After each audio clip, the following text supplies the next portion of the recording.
on both sides. We've got CNN political commentator and contributing editor of The Atlantic. And we have, I didn't even say your name there, Peter, Professor Peter Beinart. And we have Matt Schlapp, chairman of the American Conservative Union and former political director for President George W. Bush. Professor, I start with you. How rude of me to not say your name, especially when we went to college together.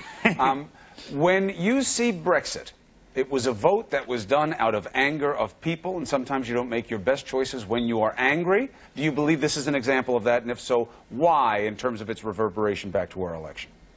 Right. Clearly, there's a lot of anger, and this was an opportunity for people in Britain, many people in Britain, to kind of shake a fist at a political establishment that they felt was not responsive, and at a loss of sovereignty, and at a frustration of immigration. So you certainly see some of that stuff here in widespread hostility to political elites, and also anger, especially in the Republican Party, over immigration. I think a big difference is that here we have two candidates. So you can't just make a protest vote. You can't just vote for an idea. You have to actually vote for a person.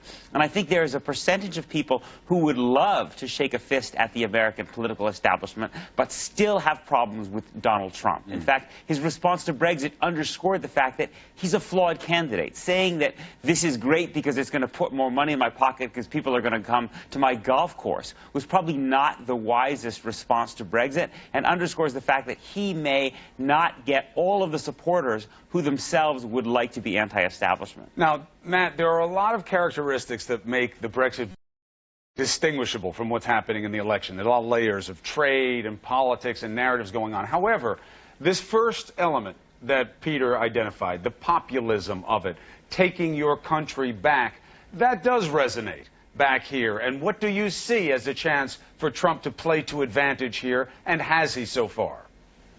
Yeah, absolutely. I see great parallels, Chris, between what the voters were saying in Great Britain and what voters are saying here. And look, it is populist, and I think it's a little bit of people who feel like they're not always in on the take. They're not always getting to sit around that table to make these decisions.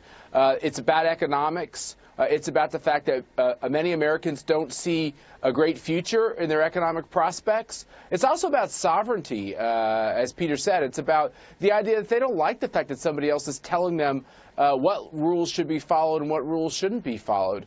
And I do think immigration undergirds all of this. Especially in Europe, it was more of a pernicious problem in terms of terrorism than it is here, but we're seeing it here as well with these terrible and horrific tragedies here. So I think that the problem is, Chris, there's a lot of elites in both parties who are somehow just not connected to what everyday Americans are thinking, and that's why you saw this Bernie revolution on the Democratic side, and that's why you saw Trump knock down 16 other candidates. But that's the risk. The risk is, once you identify the anger, what do you do with it? How do you make it better? What we're seeing in the early aftermath of Brexit is some of the headline promises that drove the vote they're backing off on. And again, there are big substantive differences to what's going on in the election. But let's just stick with that idea that they promised things that harnessed the anger, that sounded like the kind of change that people wanted in the UK. They voted, and now they're being told, well, look, I mean, you know, it's not as simple as we made it out to be.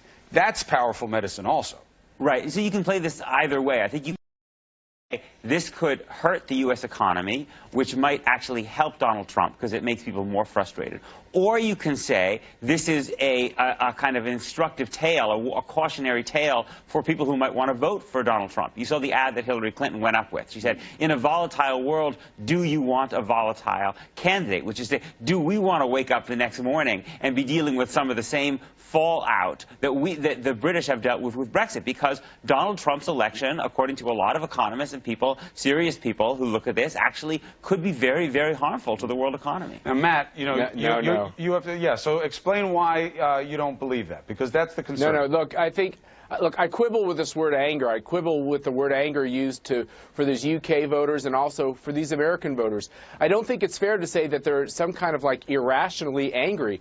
What they are is concerned about the future of their country, and the issues that undergird these elections are incredibly important. And the only markets that are going to be upset by this Brexit vote are people's equities in the stock markets that will be jittery in the fact that there's all this change.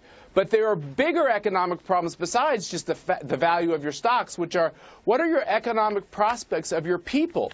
And that's what's going on in America as well. Yeah, there's no question that if Donald Trump were to be elected president, there are a lot of people on Wall Street that will get the jitters. We could see some gyrations in the markets. Right. But we have to make good economic decisions underneath all that drama to make sure that we have economic prospects and jobs and that we're making smart decisions on the regulatory and tax front. So two things. One, anger and irrational anger are totally different things. You haven't heard me say irrational anger, and there's a reason for that, Matt. The other question, though, I want to leave you with, Matt, is do you have complete confidence at this point that Trump can avoid the Brexit pitfall, which is promising things you can't deliver? Do you believe Donald Trump can do everything that he has said he can do? I think he puts a nice spin on everything. He's a hell of a good marketer. And I think actually doing these things is much tougher. And I think that's probably true in the UK and probably true here. These are serious problems, Chris. Matt Schlapp, appreciate it. Professor